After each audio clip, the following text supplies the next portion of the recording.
Hey, what's happening, guys? Dan Darrow here with another Options and Play video update.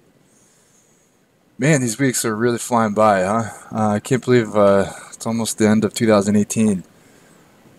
Friday here at Options and Play, so you know what that means, right?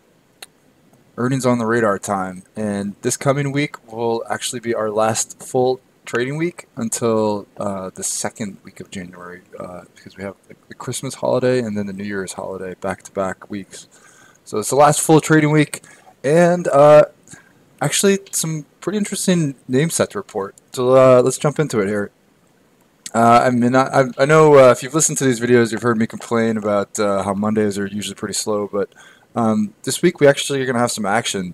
Oracle and Red Hat are both scheduled after the close on Monday. Monday before the open, nothing. After the close, though, Oracle and Red Hat.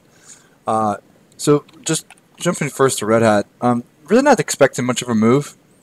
This is a M&A story, so obviously getting bought out, right? I'd say maybe anything. Maybe it trades a little bit higher. Like the stock is still trading at a pretty significant discount to the 190 offer price. So, um, I'm not anticipating earnings being much of a catalyst, but I guess like long term, you're looking for this to kind of narrow that gap up to 190. But anyway, that's Monday after the close. Oracle's going to be the name to watch.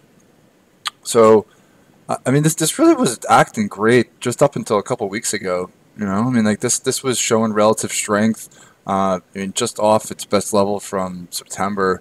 Whereas a lot of other tech names had really gotten hit pretty hard, especially in the software space. News of the Buffett stake definitely helped, and really it looked like it was prepping for a breakout. Like it was hanging out above 50, had like this 52 area, and then just off to the races above that. I mean now clearly it's the complete opposite. Now it's hanging out near the low of support underneath the 200-day and basically every other near-term moving average. So um, it means that earnings are going to be pretty important. It's a name that I've traded consistently over the last couple of years. It usually moves pretty well. Not always massive moves, but it does tend to move pretty well. Options for next week are priced in about 3 points. Last quarter, it actually didn't pay the straddle, but I wonder if Buffett buying had something to do with that because you can see like it got hit and then it just went this really sharp run, and I'm wondering if that wasn't somewhat Buffett related, right?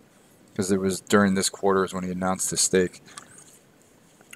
Uh, it does have a history though of moves much bigger than 3 points. So here, right, and then earlier in the year it was a greater than 3 points as well. So there are moves this year where it's exceeded that, and I don't know. It just seems like it's in a good spot for one of the volatility straddles, so the volatility plays, and basically what I'm watching is obviously like technically there's a pretty significant open room underneath recent low like 45, right? So it's got like this 46 to 45 support level, and underneath it there's really not much until like the 42, 43 area, right?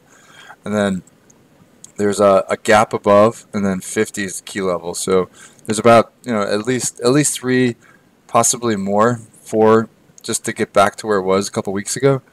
Um, the current options and play position is a longer dated March swing, so probably gonna adjust that. But I'll send out an update on Monday during the session to let you know more about that. All right, before the open Tuesday, so we have um, probably the most interesting. There's a couple names, but probably the most interesting name is Darden, DRI. This is going to be going out in the options to play letter for Monday. I like restaurant stocks, and they've been some of the better performing names in the market, especially bigger cap. So McDonald's, right, hanging out near the high. Starbucks is down today, but I mean for the most part, it's still hanging near like the top of its range.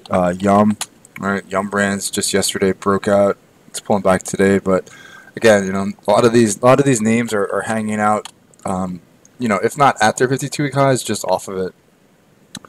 So Darden, back like strong quarter, right, rolling over. So it's actually have like back-to-back strong quarters, and right now it's about 20% off its high. Um, you know, I'm bullish biased on this because it's had like a back-to-back good quarters. The restaurant stocks are acting strong, right? Um, Options are priced in at about 7.5, which really isn't too bad because it's moved more than that the last two quarters. Uh, I'm thinking call spread, probably the way to play this, but December seems a little bit more of a crapshoot just because it's like next week's options are weeklies, because they expire on Friday. So thinking January, push the bet out through January, and bullish biased, coming off a couple good quarters. The sector still acting really strong. So if you can get like a move above 110, 112, kind of opens up some nice area for the stock to move higher. All right, after the close Tuesday, a couple heavy hitters, Micron and FDX. Different companies, obviously, but pretty bad performance recently, both. So let's first start with Micron. I've been in and out of this all year, actually, really the last couple of years. But I haven't traded this one recently. And I mean, these chip stocks are just so tough. And to be honest, like there really isn't that much difference between many of them. I mean, stock performance wise, I mean they're just in like these really steady downtrends, and they've just been really, really tough to get paid on earnings. Um, you know, what I usually say is like trending stocks tend to have more muted volatility on earnings. So as much as I've loved trading Micron in the past, I just really don't think there's a trade in this thing this quarter. Options are pricing in about 3.5 points though. So not terrible, but I just don't see a trade in it. So I'm probably going to be leaving this one alone. FedEx, look at this move, right? This thing got absolutely run over in the last 2 weeks. Lost about 20% of its value. So straight down without a bounce, goes right into earnings. Worst. This is so the stock straight down without a bounce. It's at its worst level since beginning of 2017, right? So it's come all the way back down. You have options pricing in about 11 points, and to be honest, like I feel like that seems underpriced considering like the recent move it's had. Like the technical level, it's sitting at support from, right? So it's sitting. Let's go back. So it's sitting at support from last year, right? And plus, like this is like the holiday quarter, so they're gonna give like guidance on the holiday quarter and all this shipping, right? So, to me, the options at 11 points seem a little underpriced. So I'm thinking some sort of volatility strategy. Um, the strangle, I like to do strangles a lot, so it's probably going to be the way to go, or the way I go. Um, I think like maybe staggering the long portion of it, so like the bull portion, just in case it's good, maybe it doesn't get like a massive rebound immediately, but it could start to work its way back up into like the 210, 215 area if positive. So maybe like buying a little bit more time on the upside portion of the volatility play. Just give yourself a shot to like capture like a bigger, maybe like more prolonged rebound. All right, Wednesday before the bell, you have major underperforming staple, General Mills, GIS. This thing has just been an absolute dog. But it's not alone, right? So these consumer package names have really been just brutal. I mean, so it's General Mills, right? Kraft Heinz has been equally as bad. Kellogg, right? That's suddenly taken a turn lower. So it's not just General Mills. Overall, pretty boring business, but General Mills has actually been pretty volatile a couple times this year. So some big moves. So like March quarter was a disaster, and then the September quarter actually just set up this recent run lower. Options are priced in about 2.5 points. It moved closer to 3.5 last quarter though. To be honest, like this might be a wait and see one for me. It's oversold and it's down a lot from last quarter, so expectations are probably pretty low. Um, maybe, maybe you step in for a bullish position, see if it gets a little bit of a bounce, like oversold bounce. Um, but if doing that, probably would need some sort of strategy to target a more modest move, right? Just because you're probably not gonna see a really serious snapback. I mean, maybe it gets an oversold bounce, um, but maybe like call fly, right? Or calendar spread even could be some sort of interesting bet. Um, trying to take advantage of a bounce, but maybe not like a huge move. After the close Wednesday, a couple smaller names, Herman Miller and Rite Aid. Neither really are all that interesting in my opinion, so probably not going to really do much with either. Thursday's going to be the big day of the week. All right. So before the open Thursday, you have BlackBerry, Carnival, and Walgreens.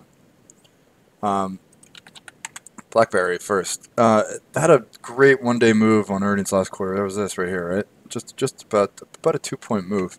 Um, but I mean, as you can see, the wheels have completely come off this thing. I mean, next day reversed lower, and it literally has not upticked since.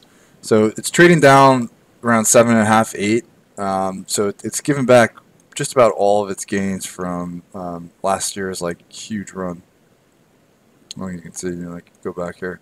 Look at this. Just giving back just about all of it. I mean, just a little bit more left to go. So, I mean, stock performance has been miserable. It's just in a serious downtrend.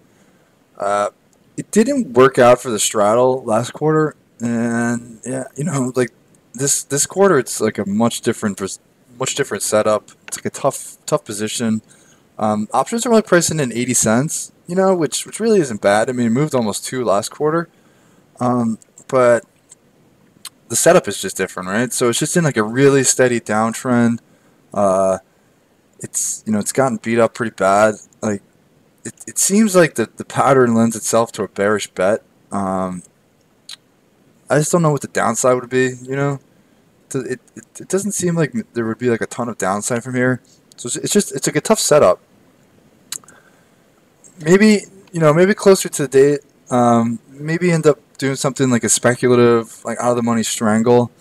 Maybe a couple months out, just to see if there is some sort of extended move, right? But don't have a lot of conviction in it. Don't really like the setup this quarter. At 80 cents, though, like if it does end up having like a pretty surprisingly good number, I mean, there could be some nice upside, but really like the trend and the momentum is all indicating bearish right now. Carnival. I don't trade the cruise stocks very often. I can't remember the last time I traded Carnival. Got hit pretty hard last quarter though, right? And it's near the low end of its yearly range, not at the recent low, but near the low end of the range, right? So I'm thinking maybe a speculative short bet, right?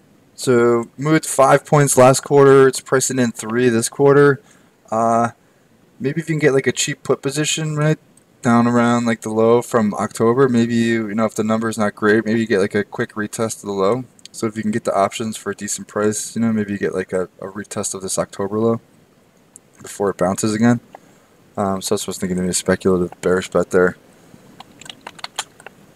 So Walgreens, this is the other one before the open on Thursday. So look at this run, just really super impressive run. This was when it got hit. I don't know if you remember the Amazon PillPack announcement, and we actually rode this thing higher for a while. And then it actually even continued after earnings, reversed after earnings. Just went on a really incredible run. Actually just topped out last week or 2 weeks ago, above 86. So it's pulled back. It's down today off a Goldman downgrade. Overall, though, still near the top of his range. Been one of the better retail names just in general. Really fantastic relative strength compared to a lot of its peers. Options are priced in about 4 points. It only moved about 3 last quarter, though. I think, I think that there could be a bounce back here, right?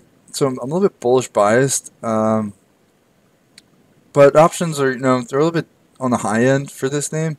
So thinking it would have to be like a call spread, maybe a call fly. Call fly seems interesting, just because it tends like Walgreens tends to stall out in like the 80s, mid 80s. So you could use that as maybe like the midpoint of the fly, right? Um, Basically, long story short, maybe like a lower, so some strategy to like lower the net debit and get some contracts maybe closer to the money. Is the plan on that thing? All right. After the close Thursday, main event Nike. All right, Nike options are priced in. So first things first. Options are priced in about 4.5 points for this quarter. Uh, so Nike had basically one great quarter and one huge move this year, and that was right at the end of June. The rest of the year. So the other couple quarters. So March here, right, was was kind of muted, only 2.5 points, and then September here was also pretty muted. And that was about 2.75 points. So basically, it's had one great move and one great quarter, bookended by like two pretty like lackluster quarters. So the pattern has been mixed. The stock's been dancing around the 200-day, right? It's rolled over. It's been dancing around the 200-day. It's really no direction there. Retail's been weak, right? Some of the retailers rolling over. Lululemon, another athletic apparel name, that thing got sold off last week, even after like a massive comp number. So a lot of mixed signals on Nike, and my gut is saying to stay away from this, just because of so many of the mixed signals. Options are expensive, right? So I priced it in 4.5. 2 quarters this year, though, it only moved about 2.5, 275. You know, so options are expensive. A lot of mixed signals, and the setup's just not great. I mean, it's kind of in no man's land. It's just like, it's not. There's just no compelling like technical setup, really, in my opinion, on this. So, you know, I, I just really don't love it one way or the other. I mean, I just don't love the setup this quarter on it. Um, what I'm thinking is maybe over the next 3 sessions, if it has a big move, either big rebound, maybe to like the high 70s, or flushes down to like 70 area. Maybe then you can take a shot, because it'd be a little bit better opportunity. But for right now, I'm actually thinking of sitting this one out. But I'll definitely reevaluate it next week. But that's the plan as of right now. Before the open Friday, there's only one scheduled name, CarMax. So I haven't really had success with this one in the past. I've tried it, once or twice over the last couple of years. Just it's just not a volatile name on earnings. It's really had just about like one major move, and that was it. I mean, back in June. The longer back the further back you go, I mean, it hasn't been a really big earnings mover. I mean, you can see there's not a lot of gaps on this one. So, there's just not a strong history indicating that you might get a much bigger move than the 4 points that it's pricing in. I will say that the stock is in a pretty serious downtrend, though, right? And it's hovering just above its November low, so kind of like Carnival, maybe a speculative bearish bet, just looking for a retest of this November low. Um, but the prices on options have to be right. Options are looking at 4 points, but this is only like 2.5 lower, so it doesn't seem like there's a lot of room there. So that's what I say, speculative. Maybe if the options give you a decent entry, maybe you could take a shot on it. But that's only like that's not gonna be like a focus play for next week. That's for sure. All right, so that's kind of it for next week, and then the week after obviously is is a half day on Monday for Christmas Eve, and then the markets are closed for Christmas, and then it's kind of like a quiet period. So you got some big names coming up, and then we enter kind of like a news lull before things really kick off with a bang in the beginning of January. Um, Definitely things to look forward to. You gotta pick your setups though, right? I mean, not you don't have as many big names, and action is not consistent, so you gotta make sure you go with like the good setups. Um, so that's what I'm focused on. So looking forward to our session on Monday. So hope you guys tune in for that Monday after the close. As always, love to hear from you. So reach out, questions, comments. Um, Hope you guys have a fantastic weekend, and I'll talk to you on Monday.